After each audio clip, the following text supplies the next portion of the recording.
እነሱን ጠይቅ ለማለት ምን ትሰራለህ? ታዲያ ከስለሆነ ታብታባል። ቅድም አልኳቸው እንደዚህ አይነት ቃላቶችን ለመጠቀም እዚያ መግባት አይጠበቅባቸው። ኦኬ ሴት አለችን። ሴት የሚመለከት አንድ ነገር ስላለ ከጎዳና አፍጠር ጋር ነጁ እንኳን አመጣሽ።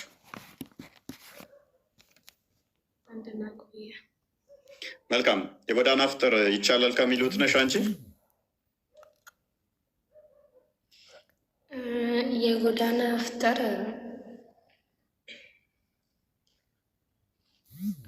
አይቻልም ነው የምለው፣ ግን እንትን ኡስታዙም አልተሰጥተዋል እዛ ጋር ከተቀመጣችሁ ሰላምታም መቀበልና ሴቶችን አለማየት ብሎ መልስ ሰጥተው ነበረ። ይቻላል እሱ ማሟላት። እሱ እንኳን ሟላ ችግር የለውም ብዬ አስባለሁ።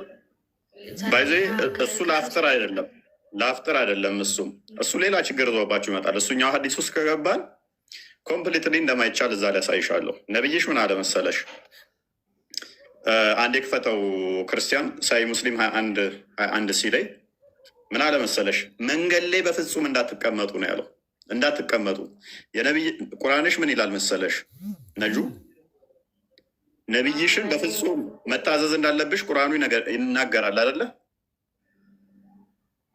እስኪ ፎሎ እያደረጋችሁ እስኪ ቤተሰብ በደንብ አስተውይ።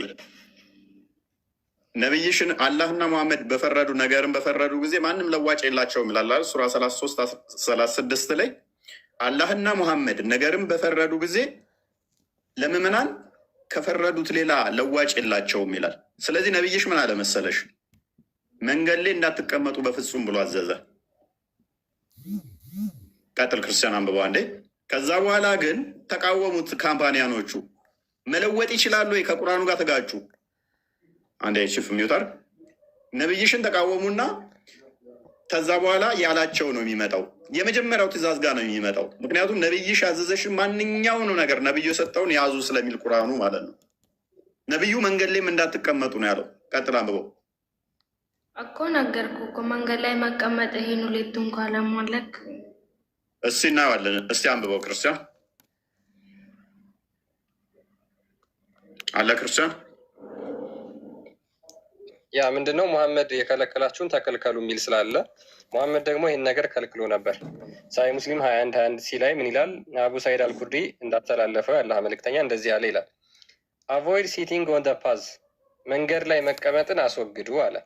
ኮምፓኒን ሴድ ሰሃቦቹ ምን ይሉታል መልሰው? አላስ ሜሴንጀር ዊ ካናት ሄልፕ በት ሆልዲንግ አወር ሚቲንግ ኤንድ ዲስከስ ማተር፣ እኛ ሃይማኖታዊ ጉዳዮችን እዚህ ብቻ ነው ዲስከስ ማድረግ የምንችለው ብለው ይመልሱለታል። ሌራፖን አላስ ሜሴንጀር ሴድ፣ ከዛ እንደዚህ ብሎ ደግሞ እሱ መሐመድ ይመልስላቸዋል። ኢፍ ዩ ኢንሲስት ኦን ሆልዲንግ ሚቲንግ ደን ጊቭ ደ ፓዝ ኢትስ ዲው ራይት፣ መንገድ ላይ እንደዚህ አይነት ስብሰባ የምታደርጉ ከሆነ የመንገዱን መብት ለመንገዱ መብት ስጡት፣ ለመንገዱ ማድረግ ያለባችሁን ግዴታ ሁሉ አድርጉ አላቸው። ዘይ ሴድ እነሱም ዋት አር ኢትስ ዲው ራይት፣ ለመንገዱ መደረግ ያለበት መብት ምንድን ነው ብለው ይጠይቁታል። አፖን ሂ ሴድ ሎሪንግ ጌዝ፣ እይታችሁን መቀነስ ወይም ደግሞ ማየት ቀና ብላችሁ እንዳታዩ። ሪፍሬኒንግ ፍሮም ዱይንግ ሃርም፣ መጥፎ ነገር ከመስራት ተቆጠቡ። ኤክስቼንጅ ኦፍ ግሪቲንግስ፣ ሰላምታን ደግሞ መልሱ ይላቸዋል። መጀመሪያ ግን ምን ብሏቸው ነበር? አቮይድ ሲቲንግ ኦን ደ ፓዝ። ስለዚህ በደንብ አስተውይ። መንገድ ላይ መቀመጥን እንኳን የከለከለው መንገድ ዳር ላይ ማለት ነው። አትቀመጡ አላቸው። ያላ መልእክተኛ ሌላ ቦታ ላይ መሰብሰቢያ እኮ አልነበረንም፣ ይሄ ቦታ የምንሰበሰብበት እና ስለ ሃይማኖት የምናወራበት ነው አሉት። ስለዚህ ሙሐመድና አላህ ሙሐመድ ከራሱ ይናገራል። ነጃት ከአላህ ታዞ ነው የምናገረው። ከአላህ ታዞ ከሆነ የተናገረው ምን ብሎ ነው የተናገረው? በመጀመሪያ ተቀመጡ መንገድ ላይ ነው ብሎ የተናገረው ወይንስ አትቀመጡ? አይ እንዳነበባችሁ አትቀመጡ፣ ከተቀመጣችሁም ከሴቶችን እይታ ቀንሱ፣ ሰላምታ መልሱ ብለዋል። ስለዚህ ይህንን ሙሐመድ የተናገረውን የሚለውጥ አለ? የለም። ስለዚህ የተናገረው ምንድን ነው? መንገድ ላይ አትቀመጡ። ሙሐመድ የተናገረውን ደግሞ ምዕመናን መለወጥ አይችሉም። እንበልና እነሱ ባሉት እንኳን ቢላቸው ምንድን ነው? ቀና ብላችሁ አጅነቢይ እንዳታዩ አላቸው። እናንተ ደግሞ የጎዳና ላይ አፍጠር ካየሽ ሴቱም ወንዱም ተደባልቆ ነው እንደውም እንትን የሚለው እየተያየ ነው አይደለ? ይተያያሉ አይተያዩም?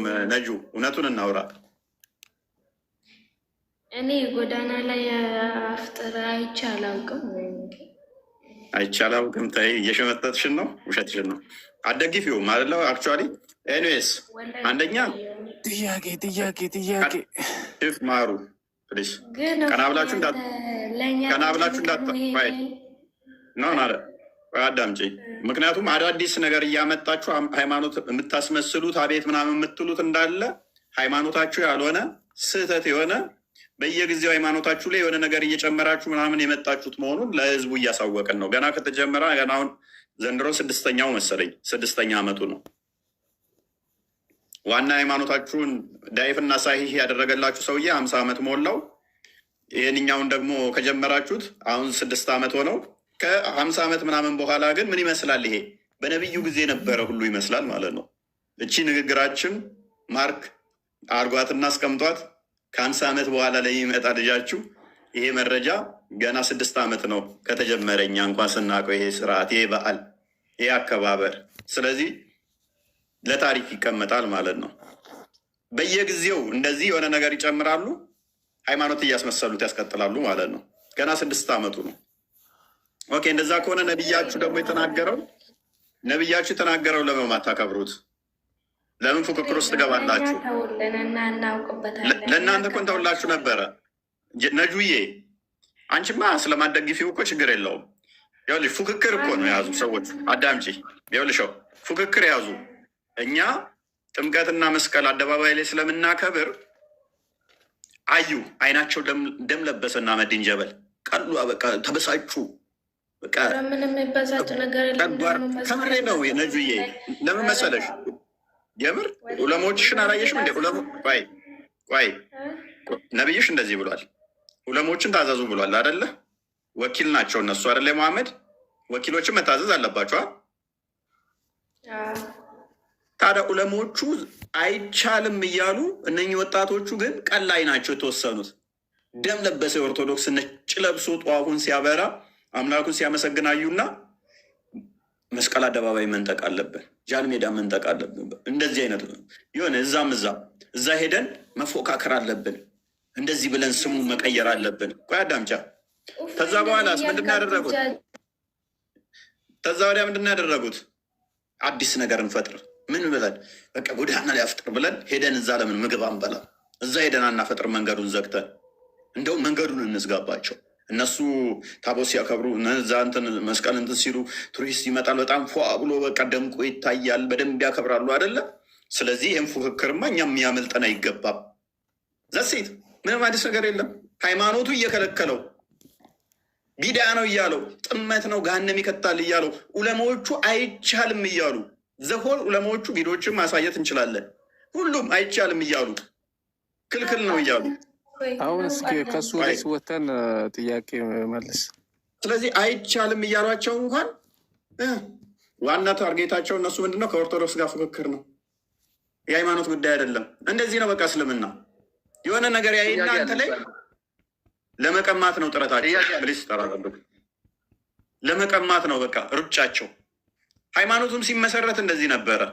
ምን የማድረግ ጣዖታውያኖችን ካባን ራሱ ቤቱን ድንጋዩን መንጠቅ፣ ከዛ የኛ ነው እያለ ነጥቅና እሱ ያደርገው ነበረ።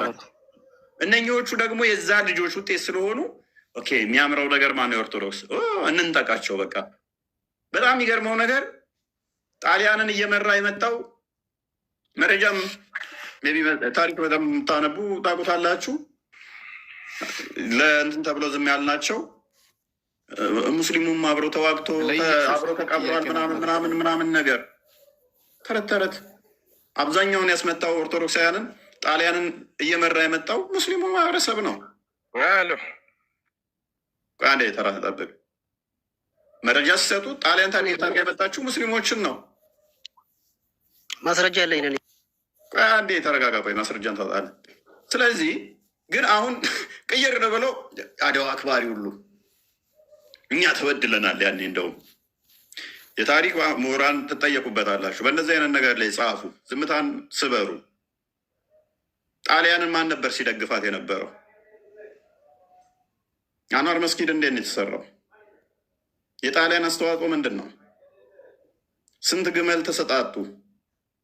ታውቁታላችሁ። ጣሊያን ምን ቃል ገባችላቸው? እነሱ ምን አደረጉላት? በእነዚህ አይነት ጉዳይ ላይ የታሪክ ምሁራን ዝምታ መስበር አለባቸው። ታሪኩን ቀይረውት ጭራሽ ተበዳይ ሆነው ይመጣሉ ማለት ነው። ኢትዮጵያን አስመትተው አስወግተው ማለት ነው። አስጨርሰው ማለት ነው። ታሪክ የመቀማት ስራ፣ ስትራቴጂክ በሆነ ሁኔታ ህዝቡን የማጽዳት ስራ አርሲ ላይ እየሆነ ያለው በአንድ ቀን 30 ሰው፣ በአንድ ቀን 20 ሰው፣ በአንድ ቀን 21 ሰው ጅም ያደርጉሃል። ቦታውን ስሙን ይቀይሩታል። ታሪኩን ይቀሙታል። ህይወቱን ያጠፉታል። ኦርቶዶክሳውያን ባለሀብት ካለ ስሙን ያጠፉታል። ታርጋ ይለጥፉለታል። ኢኮኖሚው እንዲዳከም ያደርጉበታል። እንዲሰደድ ያደርጉታል። ሪሎኬት ካደረገ ደግሞ ያ ሰውዬ ስቴብል አይሆንም። እንደገና ሳይኮሎጂካል ዋርፌር ይከፍቱበታል። ፍራቻ እንዲሰማ ያደርጉታል። ያሸማቅቁታል። ኦልዌይስ የእነሱ ደጋፊ፣ የእነሱ ባሪያ፣ የእነሱ ጥገኛ፣ የእነሱ ተለጣፊ እንዲሆን ያደርጉታል። ስበሩ ይህንን ፍራቻችሁን። ይህንን መስበር ማችሉ ከሆነ ዋጋ ትከፍላላችሁ እያንዳንዳችሁ። ለሰንበዲ ምንቶ አይደለም ይሄ። አስበው አቅደው አልመው አነጣጥረው ነው እየመጡ ያሉት። የሆነ ሰዓት ትንጫጫለህ፣ ታለቅሳለህ፣ ዝም ትላለህ። የሆነ ቦታ ላይ ሄዳሉ 20-30ውን ጅም አድርገው ይቀየራሉ። አንድ አካባቢ ላይ 30 ሰው ተገደለ ማለት አስበው። አንድ አካባቢ ላይ 30 ወጣትን ካጸዳ ትውልድን ምን ያህል እንትን እያደረጉት እንደሆነ ግልጽ ነው። አሁንም ደንዘናል። መንግስት ተባባሪያቸው ነው። ምንም እናመቻምቸው ነገር የለም። ጊዜው የነሱ ነው። ምንም እናመቻምቸው ነገር የለም። ታሪክ እየቀየሩ ነው። ከዛ በላይ ስነ ልቦናህን እየገደሉ ነው። ከዛ በላይ የምትለጠፉ ከምንም በላይ ጥንቃቄ አድርጉ። ታሪካችሁ እንዲሰለም ምክንያቱ የምትሆኑ ጥንቃቄ አድርጉ። ታሪክ ከባድ ነው። አዲስ ታሪክ እየጻፉላችሁ ነው። አዲስ ታሪክ እያመጡላችሁ ነው። ለከሌ የምታውት አይደለም። በየምትችሉት ሁላችሁም ልትንቀሳቀሱ ይገባል። የጎዳና ላይ አፍጠር ብሎ አደባባይ ስም ሲቀይር እንደው ቀለል ያለ ነገር ሊመስል ይችላል። ከ50 ዓመት በኋላ ያንን ቦታ እንድታፍርበት ምን እንድትሆን አያደርግህም። ያ ቦታ የነሱ ነው ብለህ እንደውም እንድለቅ ያደርግሃል። የአንተ እየኮሰመነ ይሄዳል። ምክንያቱም ሪሼፕ እያደረጉት ነው። ያለህበትም አካባቢ ምናምን እንደገና እየቀየሩት ነው። ካርታውን እየቀየሩት ነው። እያጸዱህ ነው አንተ። ከዛ በኋላ የራሳቸውን ሰዎች ተክተውበታል። ሰው ከሌለ ቦታ ብቻ ምንም ትርጉም የለው። ስቲል እኛ አሁንም ፎከስ ያደረግነው ህንፃ ላይ ነው። ህንፃ ክርስቶስ እየፈረሰ በብሎኬት የሚሰራ ህንፃ ላይ ነው ፎከስ ያደረግነው። የአባቶች ድክመት፣ የሁላችን ድክመት፣ የኃጢአታችን ውጤት። እያንዳንዱ እየተሰራ ያለው ታክቲካል በሆነ ሁኔታ ነው። የዋብያው ሴክት እየሰራ ያለው በተጠና ሁኔታ ነው። ነባሩ ሙስሊምንም አጸድተውታል። ባይዘ እኛ ጸዱትም ነው። ሰሞኑን ራሱ ደሴ ላይም ኃይለኛ ረብሽ ነበረ። የተለያየ አካባቢ ላይ እያጸዷቸው ነው። እነሱ ነው ትልልቅ አሊሞቻቸውን እያስወገዷቸው ነው። የተወሰኑትን እስር ቤት ከተዋቸዋል። የተወሰኑትን እየገደሏቸው ነው። የተወሰኑትን ደግሞ ዝም በል ምንም አታመጣም በሚል እያጸዷቸው። ስለዚህ እያንዳንድሽ ነቅተሽ ልትሰሪ ይገባል። ነቅታችሁ ልታደርጉት ልትንቀሳቀሱ ይገባል።